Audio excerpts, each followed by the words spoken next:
What's going on, people, and welcome to United by Numbers, the aftermath of going out third semi-final, bruv, to Seville, 2-1. Statman's in the building. What are you saying, my guy? Fuming, absolutely fuming. You're still angry? Like, the thing is, this is our third semi-final. Like, the League Cup, Angel Goldman played that game. Ollie clearly didn't. We didn't have the squad for that. Against Chelsea, we bottled it with a 5 at the back. Now Sevilla again, like, come on. You know what it is, yeah? Like, there people were saying I looked really calm in my match reaction, bro. But that's because I prepared for this. You know them ones, like, I never saw us beating Seville anyway. Like, I genuinely think, that, like, I was more shocked that we played well. That's the best football that I've probably seen us play post-lockdown, innit? So I was more surprised that we played well. Like, it was actually a decent performance, like taking out the errors, innit? The obvious errors. In terms of the football we were playing, in terms of the collective way we played, in terms of just individual performances, I think more individual players actually played well yesterday than what we've seen post-lockdown. And actually, we didn't lose the way I thought we were going to lose. I thought we were going to get bopped off the park and get slapped like 3-0. But actually, like, we got a customary penalty, and then it was just one of them ones. We lost because it was more down to us not taking our chances, us making mistakes, as opposed to us getting completely embarrassed. And I was worried that we were going to get dominated. Yeah, I hear that, but for me, it's like kind of like boxing. Like, you know you're going to get punched, but that punch is still going to hurt. Like, I prepared for this defeat, but it still hurts. Yeah, I get you, bruv. Like, for me, it's like, I don't know. I think in my head, I understand how average we are, in it. So I think I don't get carried away by individual results, in it. I always looked at this Man United team, that played against Southampton. I was like, that's our level, bruv. Like, we're struggling against teams like that. Like, we're not well coached. Do you know what I mean? It's very much comes down to who feels like it on the day, innit? And that's Manchester United. It's who feels like it on the day. Yesterday, I thought our midfield played well, but our attackers and our defenders didn't. And ultimately, that's what lost us the game. But we're still relying on individuals to play well, innit? And unfortunately, the ones that we needed to really have a great game. And you know what? That's kind of harsh, actually, because you know what? Martial's all-around game was brilliant yesterday. He just couldn't score. But his link play was brilliant. His movement was brilliant. Do you know what I mean? And it was just one of them days where it didn't happen for him. So all in all, a bit of luck for sure for Seville. But I think that the better coached team, the more composed and clinical team, won in the end. Yeah, that's basically all it was. Like, I hear all that, like, all the positivity that we actually played well. But for me, when we won the title, I was 10. When we won the Europa League, that's like 3 years ago, I was 14 or something. Like, the Europa League is the third most prestigious trophy an English side can win. That's why I'm still angry. Like, I still wanted this trophy. Yeah, no, I get that. I honestly didn't care about the trophy, but it was more like we're pretty much in the final if we win this. So win the game, innit? We already finished in the Champions League spot, so it would have just been nice to win the trophy. But it's not a be all and end all for me. We won it already. I've seen my team lift the trophy already, so it's no big deal to me. What was weird for me was seeing how reactionary some football fans are. Yeah, like apparently Ollie Out was trending yesterday, and I was just like, bruv, like if there was ever a game to not blame the manager, that was probably it. You know them ones. Like, I didn't see anything about that game that I thought that the blame lies solely on the manager, or even to say the manager should take some of the blame for it. I just didn't see it, bruv. And I'll give Ollie his fair share of criticism because he deserves a lot in it. But on yesterday's performance, I just didn't think he did. I just thought that it came down to individuals not doing what they're being paid money for. I hear that, but at the same time, the subs were so late, 87th minute. Like, but Ollie always does that. Yeah, but you can't forgive that as a manager. Like, if a player continuously makes mistakes, he gets subbed or he gets dropped. Ollie Gunnar Solskjaer is continuously making late subs and nothing's happening. Like, I hear everyone saying the squad's not good enough. He had Igalo on the bench who extended his contract. We got Wamata on the bench. Ollie gave him a new contract. Even like the Man United gave him a new contract. We had Dan James. That's Ollie Gunnar Solskjaer signing. So, yeah, the squad's not good enough, but these are players that Ollie Gunnar Solskjaer showed trust in. I don't believe that the squad's not good enough. I'm not buying into that because I believe that the players on our bench, start for most of these other teams that play better football than us. So I don't believe that the players on the bench aren't good enough. I'm simply not having that, bruv. Like when we played the likes of the Southamptons who played us off the park and stuff like that, who actually have good managers. You can't tell me that our players on the bench don't start for that Southampton team because most of them do. Do you know what I mean? So it's got nothing to do with the players not being good enough. It's just that we don't have a system. We don't have a coach. So because of that, a lot of the deficiencies in these players get shown up in our system. Like I tweeted it the other day, and systems, continuously hide the deficiencies of their players if they're good enough. Do you know what I'm saying? Like players shouldn't be isolated on the football pitch, and United play isolation football. Like if you look at all the stuff that we do, it's always in isolation. There's never any great team goals. There's never any great team performances. It's always, Rashford played well today, man of the match. It's always Martial played well, man of the match. Bruno, man of the match. We're always praising individual players because collectively we're not good, innit? And that's just what it comes down to for the team. So I think that the lack of coaching and the lack of system and all of that is the reason why these players aren't good enough. Because Lingard's good enough to do a job here in the right system. So is Matic. So is Fred, who they're always criticizing, who was one of our better players again, was getting unnecessary stick for. Juan Mata can do a job in a lot of teams if he's played in his correct number 10 role and is given the freedom to actually influence games, especially in a game where you need to keep the ball. These players are actually good enough, bro. Like the manager's just not getting the best out of them, and that's on him for me. Yeah, I agree with what you're saying. I'm not saying personally they're not good enough. I'm saying that's what a lot of people think. Yeah, that's the argument. They're not good enough. That's the argument. Like, that's why it baffled me yesterday with Oli. Like, I'm not saying everything's Oli's fault, but for me, 10% of the late subs, you have to take blame for that. Yeah, he's been doing it all season. Because Lopetegui made 2 subs in the 56th minute. Yeah, that's what you call a proactive manager. As soon as he thought, remember, because we started the second half really well. After 10 minutes, he was like, this isn't good, and he changed it. That's what you're meant to do. As soon as Sevilla weathered that storm, after the changes, Oli should have made changes to react to them. He didn't. Do you know what I mean? Because Oli doesn't know what he's doing. But I've been saying this. So this isn't my reaction to yesterday's game. Oli's never known what he's doing. You know what I'm saying? His CV speaks for itself. He's a championship level manager at best. And when you look in the championship, there's actually some really good managers in there. So it might be even a disrespect to them. Do you know what I mean? I don't even think he's a championship level manager. I think he's maybe a League One manager at best. What would you compare Mulder's standard to? They're probably a League Two team or something like that. So honestly, that's about his level. The only countries that Oli could win a title in are countries like Norway. Do you know what I mean? So with all due respect, he's not a good football manager. So I wasn't upset at him yesterday because he showed me what he's always been showing me, bro. Do you see what I'm saying? He's always shown me what I've already known. So I can't blame him for yesterday. He's been doing that. Players yesterday, we'll start with Bruno because I thought this was Bruno Fernandes' best performance in a Manchester United shirt. Loads of people were like, oh, so what? Rants don't have an agenda. I've never had an agenda against him, I just think that I judge Bruno's performances on his full game as opposed to isolated incidents. And a lot of people are judging Bruno's performances on isolation, bro. He hasn't had many very good full games for Manchester United. He's had spells where he's been influential, but as a whole, yesterday was the best I've seen him play. He kept the ball reasonably well for his standards, 82% possession, pass accuracy, which is brilliant for Bruno. Anything in the 80s for Bruno is good, as you know already. Do you know what I'm saying? Like 21 out of 29 final third passes, that's a lot better than what he usually averages. Do you know what I mean? Final third. Yeah, go on, mate. I think last video, everyone got it wrong that we were slandering Bruno. It was basically constructive criticism that we want him to improve his decision making. Same way we say Wan-Bissaka needs to improve going forward. That's what we're saying with Bruno. And it's like, everyone is saying, oh, this has been Bruno. You have to be a risk taker. He's a risk taker. That's why he loses the ball so much. So Bruno against Manchester City, he had 40 touches of the ball, lost the ball 9 times and created 3 chances and got an assist. So he's clearly shown he can be more efficient on the ball. And you don't have to be like, everyone keeps saying this risk taker needs to lose the ball 20 times. He's shown it himself that he doesn't have to do that. So that's why the criticism that me and you and Can and everyone else is saying, that's basically constructive criticism for Bruno. Yeah, absolutely. But the thing is, a lot of people see criticism, as slander, when it's against players that they don't have an agenda against.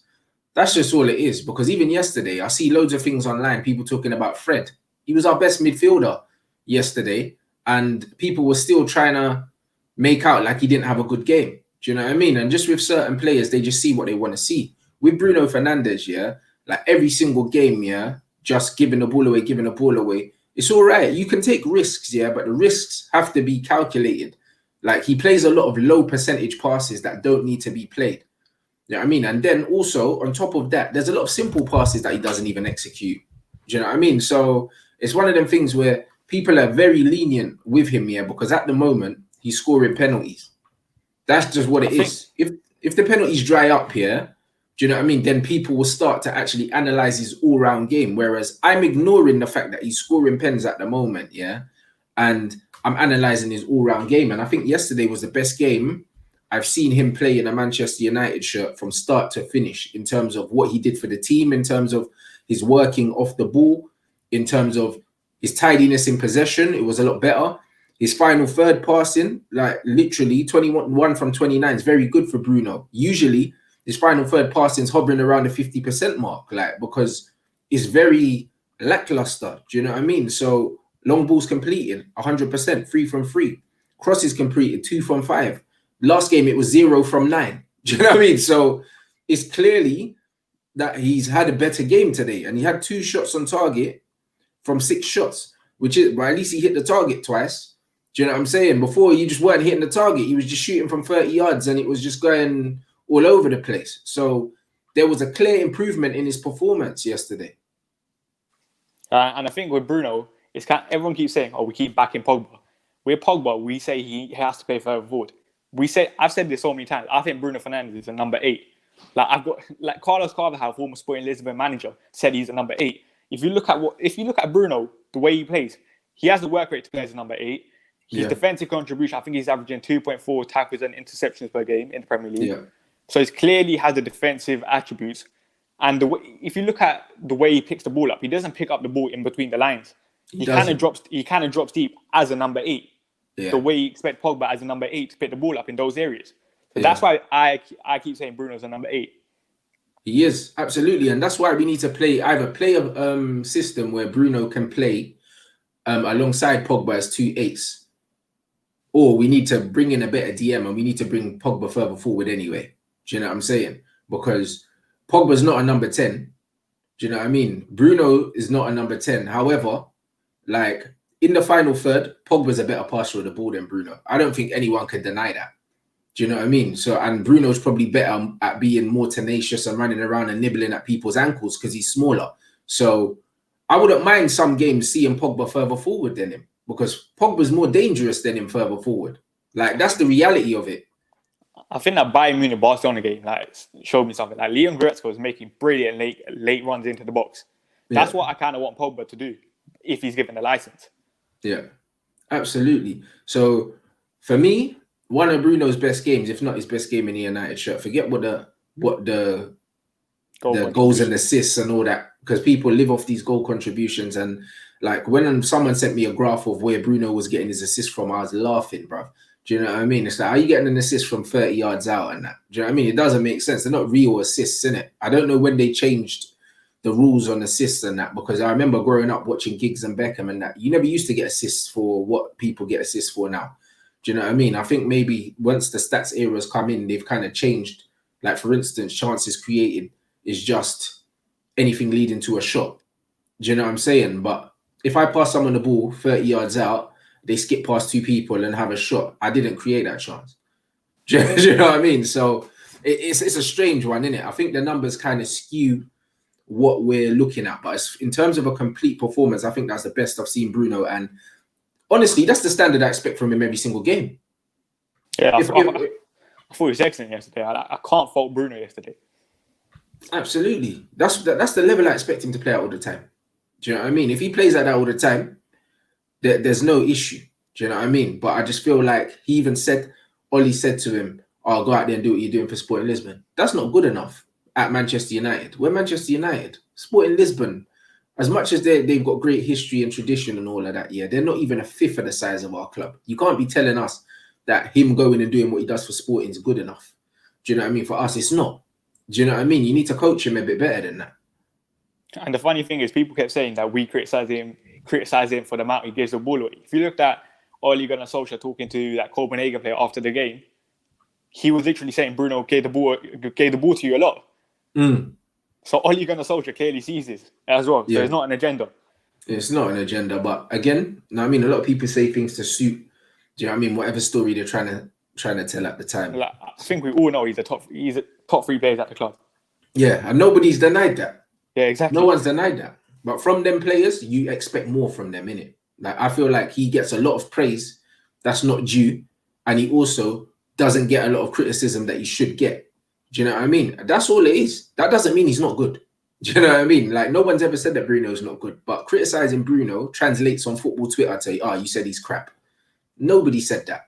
Do you know what I mean? So, like, it is what it is, bruv. Anthony Martial, who actually had a very good game yesterday, but wasn't the usual clinical Martial yesterday. How did you find his game? Because I think his overall game, I'm struggling in world football to think of a striker, whose overall movement, touch, link play and everything, is as good, bro. Like, he's really he's really growing into that role, man. Like, I thought he was excellent yesterday, but there's 2 chances that he missed. Like, that's the difference at the big level. Especially the one that Pogba put him through. Yeah. He should have literally just dinked it over the keeper. Like, we see Martial doing that so many times. And yesterday it just didn't work out. Like, I'm not going to complain about Martial because he's been our player of the year this season. Or is it something like 23 goals or something? Yeah. So I don't think Martial deserves the stick that he's getting right now. Yeah, he's allowed to miss those. The reason why I say that is because a comparison that we get all the time is with Aubameyang, Aubameyang's 31 years old. Martial, it's all-round game, shits on Aubameyang. People say, Aubameyang would have scored that. But you ask any Arsenal fans, there's many, many times where Aubameyang should have scored and he missed, bro. They're human beings. Strikers miss chances. You look at the game against Olympiacos, that last minute he had that chance and he missed it. And Arsenal knocked Arsenal out of the Europa League. Well, there you go. So people saying, Aubameyang would have scored that. We don't know that. Do you know what I mean? We don't know that. One thing's for sure, the little dink that Aubameyang turned up with against Chelsea, we needed that from Martial then, it didn't come. But overall, I can't criticize him personally because he had a brilliant game. He just didn't have his shooting boots on yesterday. Like 46 touches, 16 in the opposition box, and his touches in the opposition box are so sharp. Do you know what I mean? Great. And what I like about him is he isolates defenders. He stands them up. He receives the ball. He faces them up. And he's not just doing a lot of the time what Rashford does. We're just trying to get the ball out of his feet to get a shot off. He'll actually look up around him. And a lot of the times he received the ball in the box. Like there was a chance where he hit the volley, the keeper saved it. And instead of thrashing at it again, he trapped it, laid it across. Do you know what I mean? He has a very good understanding of where his teammates are around him, even when there's players around him, which is a special talent, really. Yeah. The thing with Martial, like, I saw people saying, he's shown he's clearly not a number 9 yesterday. Like, come on, what have you been watching? Like, this is an off game, basically, for Martial. There's no reason to say, we still need another number 9. Like, I think Paul Ince said that after the game. Yeah, Paul Ince doesn't know anything about football anyway. Like, he's a failed manager and he's a terrible pundit, innit? Like, and it's not even slander when it's truth. Like, Paul Ince doesn't know anything about football. And I just don't even understand. They're just bringing him into the studio to fill quotas at this point. So I saw someone say about Paul Ince. I got this up here. Macclesfield, he got sacked. Blackburn, he got sacked. MK Dons, he got sacked. Notts County, he got sacked. Blackpool, he got sacked. So please don't try slating Martial. Well, this is what I'm trying to say, innit? Like, the guy's a failed manager. Like, there's a lot of black managers out there that can complain and say that they haven't been given opportunities. He's not one of them. You've just reeled off about 6 jobs. And he done crap at all of them. and this is the quote that I got from 2019. I could have gone in and righted the ship at Manchester United. You clearly couldn't. To be fair, him and Ollie are probably the same level of manager, to be fair, because I reckon Ollie gets sacked from all of those positions as well, bro. Because, he probably does. Yeah, he probably gets relegated with all of them teams. If you can relegate Cardiff, you can definitely get sacked from a League One team, for sure. Do you know what I mean? So, but again, Paul Ince doesn't know what he's talking about. So it's one of them things where he's not someone's opinion that we respect here. 16 from 20 final third passes for Martial. In tight spaces where Martial receives the ball with numerous players around him. That shows his efficiency, even under pressure. He's very good on the ball. His link-up play, in my opinion, is the best thing about him. He's a brilliant dribbler, but I think he doesn't get enough credit for his intelligence and just knowing where everyone is and reading a situation, knowing when to dribble, when to pass, something that Rashford struggles with, something that Daniel James struggles with. Do you know what I mean? So I think that his off the ball stuff and actually his intelligence is something that he doesn't get enough credit for. And I know it's late in the game. I think when Igalo went up front and Martial went on the left, like Martial actually looked quite dangerous coming in from the left onto his right foot. Like he was dribbling with a lot of pace, head up. Obviously, it didn't work out, but credit to Martial yesterday. Yep, and I think he's a victim of his own ability where people are like, yeah, he's showing he's not a true number 9. Why? Because he's just as good out wide. He's a bloody good player. And I think the clinical thing with Martial is a myth is like, if you look at his shots and target accuracy and stuff, he's up there with the best strikers in the Premier League. Yeah. So people are literally just looking at isolated incidents like yesterday's game and saying he's not a number 9. But bro, 3 shots, 2 on target yesterday, and the only one that wasn't on target was the first time one that he took from Pogba, yeah, and beautifully weighted pass from Pogba. Martial, as we know him, probably should hit the target from there, because I remember he scored a goal like that against Everton, and Pogba laid it across to him as well. I think that was the season before last, if I remember correctly, when Mourinho was in charge. Yeah. And Pogba's laid it across, and Martial's whipped it top corner, and it was very similar to that, perfectly weighted. And for Martial's quality, you expect him to at least work the goalkeeper. He didn't do that, but overall, happy with his performance. 2 chances missed, 2 chances created. Nothing more to say. That's it. Like, good enough performance. Paul Pogba, another one who was getting unnecessary flack yesterday. 85 touches, 89.2% pass accuracy, so nearly 90% pass accuracy, and 22 from 25 in the final third passes completed. That's what you want. And when you've got someone doing 22 from 25 in the final third, you want to see Pogba in the final third more. My biggest problem with the way we play is that Pogba's way too far away from the action, bro.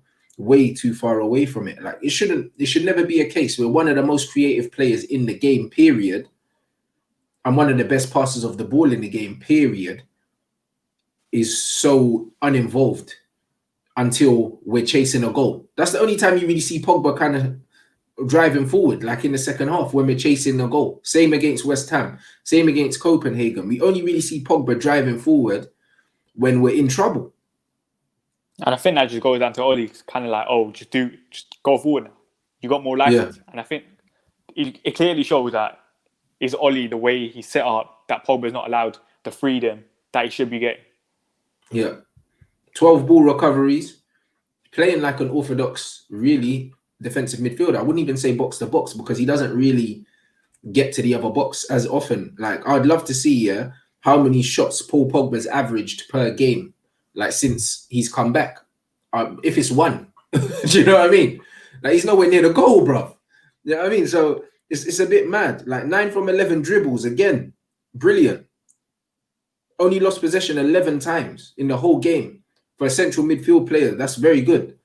Do you know what I mean? I don't understand where the criticism's coming from. 4 from 6 long balls, 4 chances created, and 1 big chance created, the one that he played through to Martial. So he's created 4 chances in the game. Bruno's created 4 chances, and he played significantly deeper than Bruno. So we've got 2 players creating 4 chances in a game, and we only scored 1 goal from a set piece. That's why I'm more critical of the attacking players than I am of the defenders just for this game, because these guys had enough chances to win the game. 13 from 18 ground duels, 1, 100% air duels, 1, 3 tackles, 1 interception, only dribble past once. Bruv, what can you say? Like, do you know what I mean? Solid performance, and it gets overlooked because we lost. I think the entire midfield was good. Like, chances created, we've had 46 shots in our last 2 games, 21 on target, and we scored 2 penalties. I think that just says it all. Like, it's not like we're not creating chances, which is the good thing.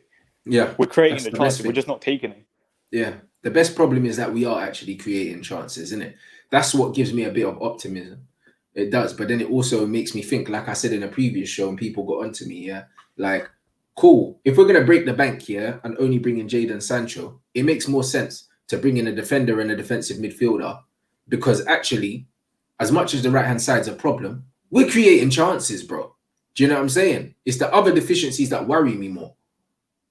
Like just Jadon Sancho thing, just touching on it, it's actually quite frustrating as well. Like, we're going to waste the entire summer paying £120 million for Jadon Sancho. Like, we know we're going to do that. We've always done it. We've done it with Harry Maguire. We've done it with Wan-Bissaka. I'm not like Sama Dembele. He's injury prone. Just go get him alone. Go focus on some other areas. Go get Yeah. even like Gareth Bale on loan. I'll take him. Oh yeah, tomorrow.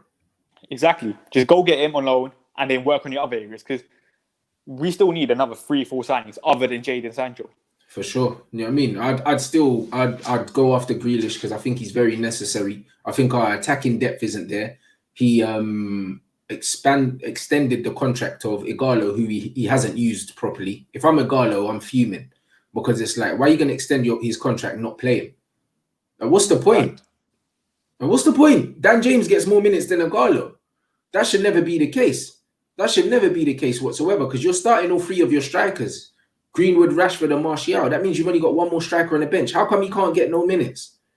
Like, do you know what I mean? He came on in the 92nd minute. Like, what is he going to do? Bruv. And every time he plays, it's either in a very changed team here where he can't influence the game. And he's still been scoring to his credit. But when have we seen Igalo in a strong team so we could really judge him? You've brought him in and you're using him like a youth team player. You might as well literally have promoted someone from the youth team to sit on the bench and had his minutes. Exactly, because yesterday we knew the game was kind of like going Sevilla's way. Just move Martial over to the left, take off Rashford because he wasn't having a great game, and move the guy up front. Just try something. Yeah. Like you got these players, you bought them. Absolutely. That's why I said before. Ole Gunnar Solskjaer does deserve some criticism for this game. Yeah, absolutely. Fred, a guy that I've always stuck my neck on the line for, and a player that I rate very highly. And actually, I feel like the system lets him down because Fred does some very good things. And he done one thing yesterday. And what I like about Fred is he passes the ball in front of players. He doesn't pass it to them. And you see that at Liverpool, you see that at Manchester City. It actually forces players to be more positive when you pass the ball in front of them. And he done it a few times to Wan-Bissaka. Instead of passing it to him, he passed it in between the lines ahead of him, so we had to run onto it. And Fred reads the game very well when he's got the ball at his feet. He's very reactive and he's not a screening player. Fred is an all-action, box-to-box kind of player. Do you know what I mean? The same with like N'Golo Kante. The reason why I compare them, is because Kante is not a DM, bro. Like, he's a box-to-box midfielder, but he is a destructive midfielder. He breaks up play, but he's not a screener. He doesn't sit in front of the back four screened and stuff like that. Jorginho is more likely to give you that. So what Fred gives you is he's very positive, he's energetic, and he breaks up play very well. Like 75 touches yesterday, bro, of the ball. When you compare that to Bruno Fernandes, had 74, bro. Do you know what I mean? And Bruno was very heavily involved in the game as well. So Fred got involved, mate. Like nearly 90% pass accuracy, 89.7. People complaining saying Fred gives the ball away a lot. When? Didn't happen. Geezer nearly finished the game with 90% pass accuracy. He lost the ball 8 times that game, entire game. 8 times in the entire match, less than Paul Pogba.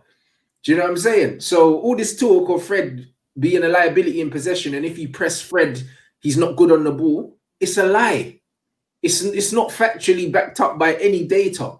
It's agenda-driven. 12 from 14 final third passes, so he's efficient on the ball. His decision-making is good. 6 from 8 long ball, 2 from 3 dribbles completed.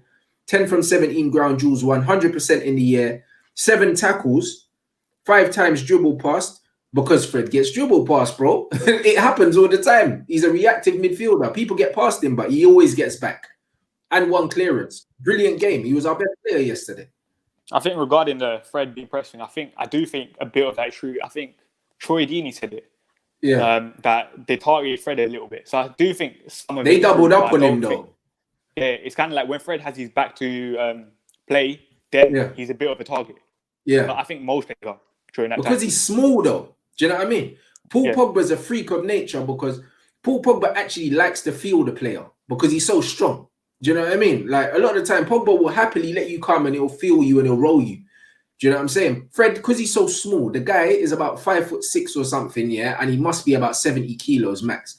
He's like a feather, innit? So he relies on quick football, innit? If he has too much time on the ball and there's someone on him physically, I just feel like he's almost intimidated by the size of players sometimes and he rushes it. Do you know what I'm saying? Which is fair enough. He's tiny.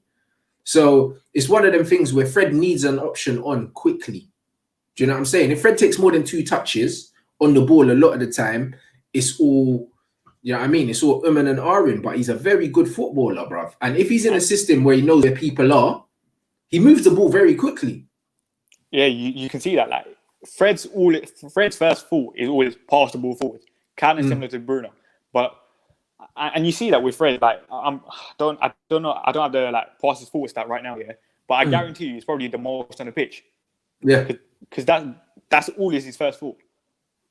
Absolutely, bro. And Fabregas, I remember seeing something with Fabregas, and he said the same thing when he played in that midfield role. Every time he got the ball, he just wanted to pass it forward. Doesn't matter. Even if it was forward to the left, forward to the right, even if it was 10 yards forward, it always goes forward. And Fred's like that. And when you do those things, of course you're going to lose the ball sometimes, but ultimately, do you know what I mean? Like Fred has games like this all the time, and people love to criticize him. I think he's one of the scapegoats at the club. It's just easy to blame Fred. Because he did have a time where he wasn't playing well because he wasn't confident and the team wasn't playing well. And since then, I just think that people made their mind up about him and now they're just looking for an excuse.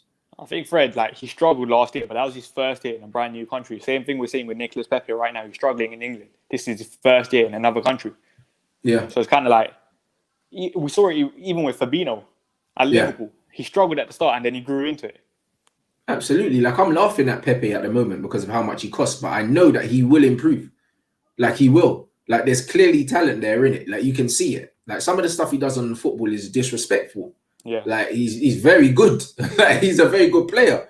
But he looks like he struggles with a bit of self-belief at the moment. Do you know what I mean? It looks like he's taken that step up. He's in a more difficult situation in terms of he's not the big fish in the small pond anymore. And people are looking at him to produce all the time, innit? And he can't hide nowhere. And I just think that he lacks a bit of self-belief, but the quality's there, and he was there. He was the best player on the pitch in the FA Cup final, like by some distance. And it's tough for him because like Arsenal have had like two different managers, like permanent managers. So he's coming into a team that's all changing. So it's obviously going to be tough for Nicolas Pepe. Hopefully not actually next year. Nicolas Pepe does the same thing he's doing this year. Yeah, exactly. But and also he's coming into a team that's not a team. Do you know what I'm saying? Yeah. Because they've had some, and the same with Fred. Fred came into a very disjointed, unhappy team with a negative manager, and he's still playing in a team with no system. There's a reason why Pep Guardiola wanted this guy. Like, he's not a dud. He's a very good footballer. Pep Guardiola wanted him as a Fernandinho replacement. So he clearly has the ability to play as a holding midfielder as well. He does, absolutely. But again, it's down to the system. Mason Greenwood, another good performance from him for me. The thing is with Mason, yeah, one thing I love about Mason, even when he doesn't set the world on fire, he offers you a certain level of consistency that you shouldn't expect from an 18-year-old. Like, you look at it, pass accuracy, 89.2, nearly 90% again, 57 touches, 18 from 20 in the final third. Only lost the possession 10 times, 4 shots, 2 on target, 100% dribbles completed, 3 tackles, 1 chance created, and 1 a foul, bro. This is the little kid. This is the little kid that's come in. And I said it before, and someone needs to find the tweet. I said Mason Greenwood is what you man think Marcus Rashford is. And I said this about 6 or 7 months ago. You know what I mean? And everyone thought I had a Rashford agenda. Even when Mason doesn't play well for his standards, he gives you a certain level of assurance, composure, and quality that Rashford just simply does not have at 23 years old. Mason's 18 years old. I think, like, Mason Greenwood is my favourite at the club, hands down.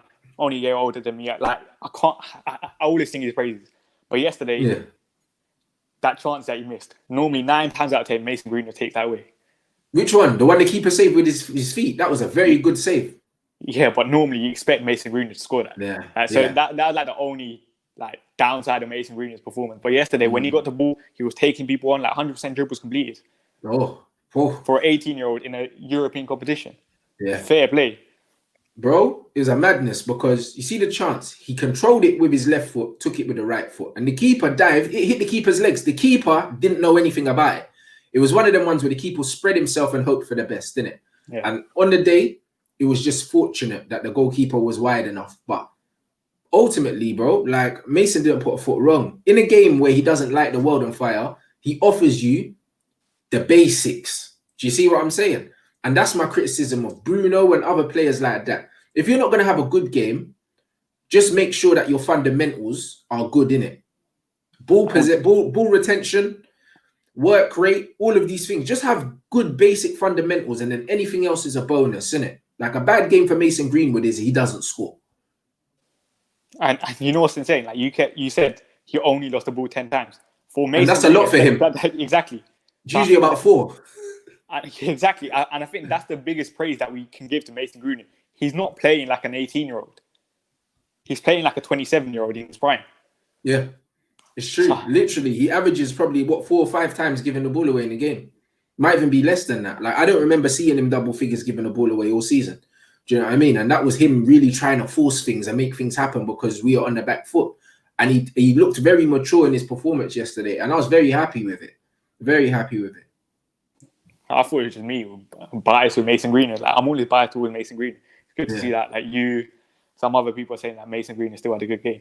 Bro, he's brilliant, innit? Like, I love that guy. Like, and the thing is, yeah, I was doing the whole Gunwood FC thing for ages. And the thing is, I've been watching him because I just like how he plays, innit? He's a very elegant player, technically very good. And I have a bias towards players that are easy on the eye to watch, innit?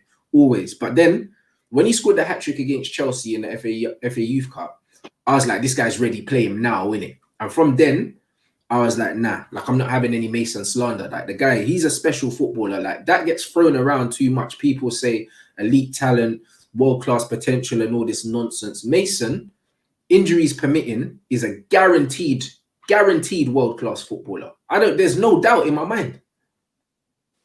And that FA Youth Cup thing, I think people underestimate how good that was because I think Chelsea had won the FA Youth Cup like 6 3 years times, in a row. yeah, 3-4 times at least. Yeah, they were the team exactly. to beat. So that's an incredible feat for Manchester United that game.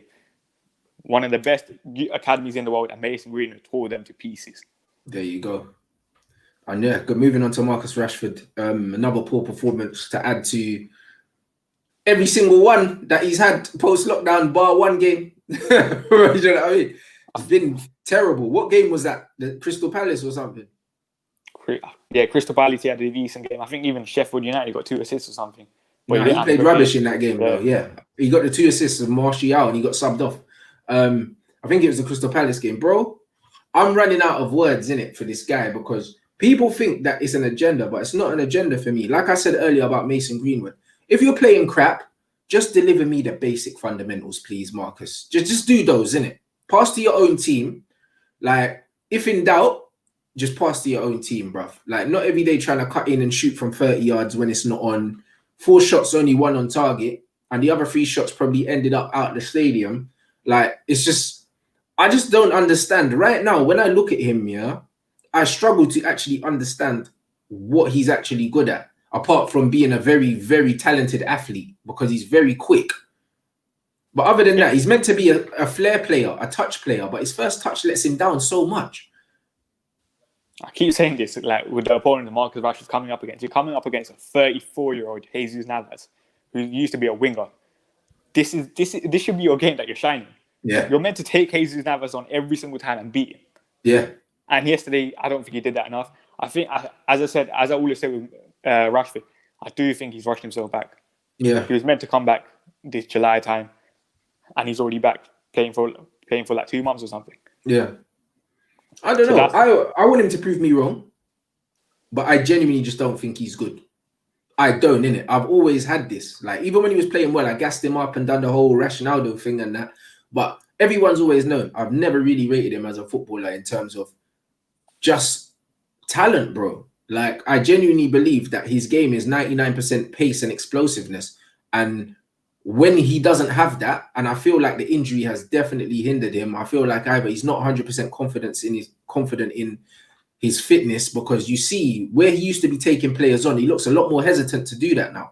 People are saying he's trying to change his game into a playmaker. I don't think so, because he's not very efficient on the ball. So I don't think it's anything to do with that. I genuinely think that either he's lost half a yard or his back is still something that's on his mind, isn't it? Like, I don't feel like this is an injury-free, confident Marcus Rashford. At the same time, I'll say this as well. He has his limitations as a player. But at the same time, when a player comes back from injury, you don't play him every single game. Yeah. You normally work him back.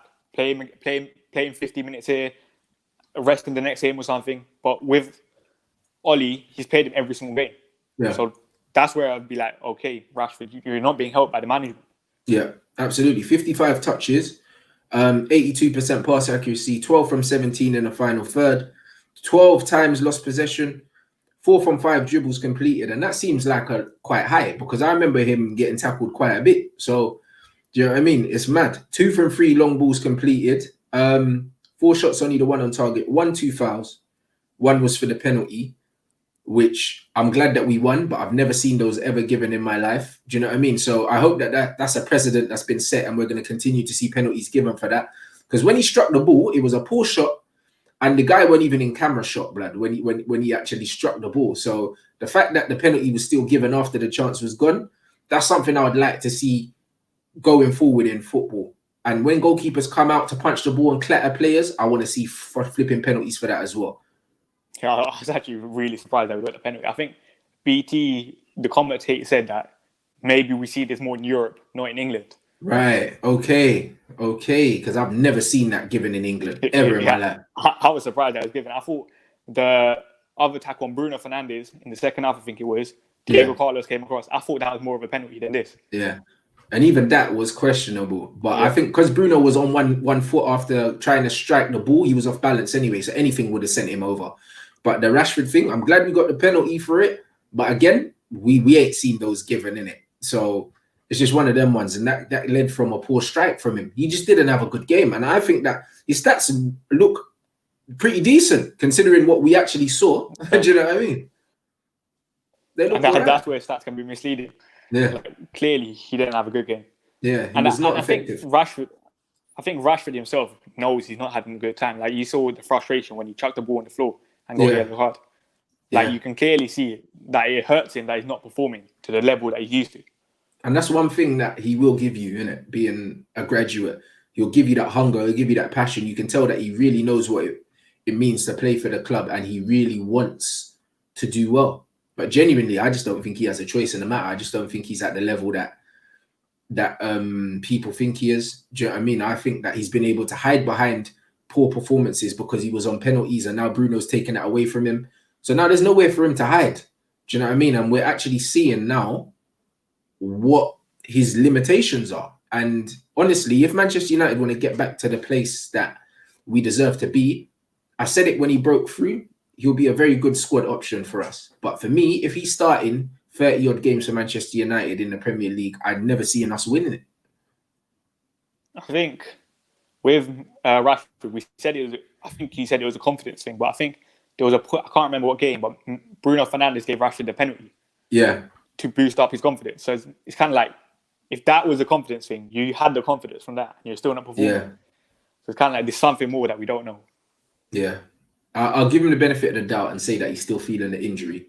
But even without that, I think a lot of his performances before the injury were being overshadowed by the fact that he was scoring penalties. I think he scored like 9 pens or something like that. I think Mason Greenwood's got more open play goals than Rashford this season.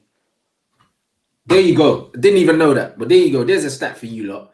There's a stat for you lot, innit? So there you go. There you go. I think that says it all. On to Brandon Williams and Wan-Bissaka, who neither of them had an amazing game yesterday. But, you know what I mean? 53 touches for Brandon, 67 for Wan-Bissaka. I thought Brandon Williams was atrocious yesterday, if I'm completely honest. Like 77% pass accuracy as a left back is a joke, innit? Like, I don't think I've ever seen Luke Shaw's numbers that low. I don't think I have. As much as I've criticised him, yeah. And I think when you look at both of them, the fact that Luke Shaw ever even allowed Brandon Williams to be starting ahead of him speaks volumes on how bad Luke Shaw was playing. Do you know what I mean? That's what it tells you. It baffles me that people still don't think we need another left back. Like Luke Shaw, you've been at the club for 6-7 years now. You're injury prone. Fact. Brandon Williams, you're not a left back. You're a right back. If you're that. Yeah. And you clearly need a loan because you're not good enough for Manchester United right now. Yeah. And it's not even that he's injury. Yeah, carry on. And people keep saying he's 19. Alphonso Davies is 19. He's supposed to be in the Champions League. He destroyed Barcelona. What he did to Semedo, I'm sorry, that should not be happening. Yeah, he put Semedo in the bin, bruv. And the thing is, yeah, exactly. With Brandon, yeah, and with Luke Shaw, should I say, 6 years at the club and you haven't cemented that left back slot. That means you're not good enough, guys. Here's a news flash. If you've been at the club for 6 years and you haven't cemented it, and you're in a position where you're losing your place to a teenager, that position's not yours. You don't own it. because there's no way that Wan-Bissaka is losing his right back place here to an academy graduate. It's not happening because he cemented that right back place within one season. So Luke Shaw's had 6 and he hasn't been able to nail his shirt down there, which means we need a left back, guys. Whether you like it or not, you shouldn't be comparing Luke Shaw to Brandon Williams, saying, oh, Luke Shaw's good enough because he's better than Brandon Williams. The bar's on the floor if Brandon Williams is the benchmark for Manchester United left backs. Do you know what I mean? Luke Shaw's not even outperforming a 34-year-old Patrice Evra. Like, you've seen a stat, I think Robertson's got more assists with his head than Shaw's got ever in the last 2 or 3 seasons. With his head, you know. Listen, make of that what you will. Like 67 touches to 53 for Wan-Bissaka. Carry on, bro. I think yesterday you saw Regulon on the other side. That was a proper left-back performance. And he's probably available for something like 20 mil. You've been tapping up Jamal Lewis and Patrick Van Aanholt. They're available for 20 mil. 20 mil, and we should be getting them. Good left backs. Do you know what I'm saying? And Jamal's young as well. Do you know what I'm saying? He'll grow into that role. 87% pass accuracy for Wan-Bissaka, 77, bro. 77 for Brandon Williams. It's a joke, innit? It's a joke. Bruno was doing that in central midfield with players around him trying to unlock defenses, and this guy's done it at left back, and I don't think he put a crossing. Like what is he playing at? Do you know what I mean? He completed 0 out of 0 crosses, and he and this attacking fullback thing. Yeah, just look, if you want to bring up the average position right now, just look where he is. Yeah, bro. Let's get these average positions up, bro, because I can laugh, man. Average positions, yeah. This geezer's in line with Harry Maguire. He's at Harry Maguire. Exactly. Come on, mate. You know, like this is it. Attacking fullback, it's a myth. He's a passion merchant, bro. Like, this brother, yeah, is 99 tenacity, yeah. If that was a stat on FIFA, because that's all it is. He's a shithouse, bruv. Like, he tried to get man booked and that. He's running around, grabbing people. Do you know what I mean? It's like rolling around on the floor. He's got nothing about him. He's not good at anything. He's another player. He's not good at passing. He can't cross. He's got a little bit of pace about him, but he's not frightening. But he tries hard. I saw something where it's like someone said that maybe a loan to like Burnley under Sean Dyche might do him well at right back. And you know what? Like, he probably does need a loan to a Premier League club. Yeah. At right back, because that's what he is. He's not a left back. I don't think he's good enough to start in the Premier League for anyone, if I'm being honest. But you probably get more games at Burnley than you will at United. I get that, but like, so we could actually see what you can do. But like Aaron's, got relegated. You know them ones. He can't lace his boots. Yeah, I don't think he's good enough, but it's kind of like, show us something. Like, how Tahith Chong's gone to Werder Bremen right now. Yeah, but even look at this, bro. Axel's gone on loan to Aston Villa, innit? Send him to the Championship where he can start. And even then, does he start in the Championship? Do you know what I mean? Well, it'll be good to see. But right now, he's not it. Do you know what I mean? I'm happy for him. He's playing for Manchester United, living his dream. He can look after his family and all of that. And I'm sure it means a lot. But, bro, we're Manchester United, bro. Like, this ain't a charity. You know what I mean? We shouldn't just be playing players because they're from the area and because they know what it means to wear the shirt. Like, it should come down to quality first, innit? And Brandon Williams is got nothing about him that suggests that he's got any future at this club, bruv, at the top level. Yeah, he should not be playing for Manchester United right now. Is he going to go into that role? We don't know. But it's kind of like, it kind of goes down to our recruitment over the years. We should have a backup left back. Yeah. Liverpool just signed that Greek guy for like 10 or something. Yeah. We probably never heard of the guy. Like, and Liverpool have been tracking him for years, apparently. Exactly. So it's kind of, everything yesterday for me just built down to everything being wrong at the top of the club, to the coaching, to the players not being good enough. Absolutely, bro. Ground jewels 1, 5 from 9 for Wan-Bissaka, 7 from 9 for Brandon, 2 from 3 in the air for Brandon, 1 from 1 for Wan-Bissaka. Clearances 2-1 in favour of Wan-Bissaka, 4-1 interceptions in favour of Wan-Bissaka. 4-4 tackles, their joint there. Dribble pass, Brandon only once, surprisingly. Fouls conceded, 3 for Wan-Bissaka, only 1 for Brandon Williams. But you have to get next to someone to foul him. So it makes sense, bruv. Like, he was nowhere near his opponent. That's probably why he wasn't dribble past really as well, bruv, because he was just nowhere near him. Do you know what I mean? His positioning was terrible. Certain people are blaming him for the first goal, his positioning, which was terrible. But I think that the centre-backs, Harry Maguire, how much did you cost? You should be organising your defence a bit better than that. You're meant to be the captain. You're meant to be the experience, the leader in that. I think that when Brandon's struggling, he's the one that's meant to be talking Brandon through the game. And it seems like he's just left Brandon to do his own thing. And ultimately, he's just not good enough, bro. But I think that Harry Maguire needs to take some of that responsibility as the captain. Yeah, but I thought he was at fault for both goals, personally. Is that harsh? Maybe. But for me, he was at fault for both goals. But at the same time, he had Sousa on his side and he had Jesus Navas overlapping. It was going to be a tough game for someone. Harry Maguire, you're playing left centre back. You're right next to it. Talk to him. Like, how many times did you actually see Harry Maguire talk to Brandon Williams yesterday? Yeah, not enough. How many times did you see Lindelof communicate with Wan-Bissaka yesterday? Because he was arguably at fault for the first goal. Not enough. The only time I saw Lindelof talk was when Bruno Fernandes came over. Yeah, there you go. So ultimately, those are the numbers, guys. And again, as bad as the result feels, it actually shows you that overall team performance was not actually that bad. Do you know what I mean? Compared to the fact that we've lost. Like, we've played a lot worse than that and got results. Like, statistically, I think everyone actually had a decent game, surprisingly enough. But this is it. And then people say when we win, we're negative. Like, yeah, the stats prove that. Yeah. But there you go. The stats prove that we have a lot of reason to be negative even when we win games, innit? And we have been. And people have accused us of being negative. And now, the flip side's happened now. We've lost the game. I'm not feeling too bad about it, yeah, because one, I expected to lose in a much worse way, yeah. And two, I appreciate that we didn't actually play that badly. And we got Ollie out trending online. Like, these guys can't make up their mind. And it's the same people that say, why are you Ollie out after you win? Yeah. But this is it, bro. So, unfortunately, guys, we're out. The season's over. Do you know what I mean? No trophy. Finished on the same points as last year. But apparently, we've improved. I can't see it anywhere. But, you know what I mean? The game is the game right now. My man of the match yesterday, I don't know, probably was Fred for me. I just thought that he was brilliant. But any one of the midfielders had a brilliant game yesterday. But for me, Fred stood out. What about you? I think probably give it to Fred as well. It was anyone of the midfield. Three. Yeah. Easily. I think that first 20 minutes in the second half, Pogba was excellent. Bruno Fernandes had spells in the game where he was excellent. Fred, I think throughout the first half, he was excellent. Second half, he was decent. Yeah, exactly.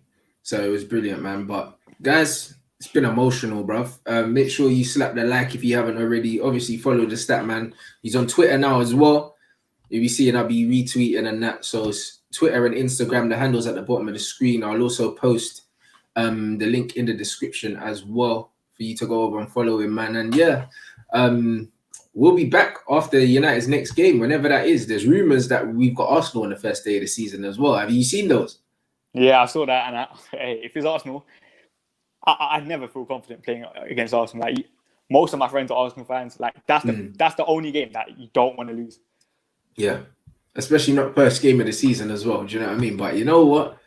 I look forward to seeing what's going on, and obviously I look forward to this Jadon Sancho saga, bro. Like, when he finally signs, then we can do an in-depth look at him statistically, because it will be interesting to see where he's going to improve us, what he's going to bring, and hopefully if we sign other players as well, we can look into those as well. If we sign other players. Yeah, that's what he's looking at right now. We might sign Chong, bro. We might bring him back. You know them as I don't even know. I think I saw a quote from Ollie that he said, well, I can't say when or if transfers are going to be done. We need to look at it and we have to sit down. Did you say when or if? Yeah. Oh, get this guy out, This is a quote that I got from that Manchester United official app. Yeah, get him out, bruv. We can't be doing that. Do you know what I mean? When or if, bruv. Do you know what I mean? Man's facilitating these Glazers, bruv. You should be putting pressure on them to sign people. Do you know what I mean? Not when or if. If we don't sign anyone, yeah, we're struggling for top 4 next season, guys. I'm throwing it out there. Oh, 100%. Man City have gone and signed Torres and Ake. Arsenal signed Willie and I think that's it right now. I think Tottenham have signed Pogba and Joe Hart. Yeah. Liverpool signed at left back. Everyone around us is doing business and we're still fighting over Sancho. Yeah, hopefully we get it done, man.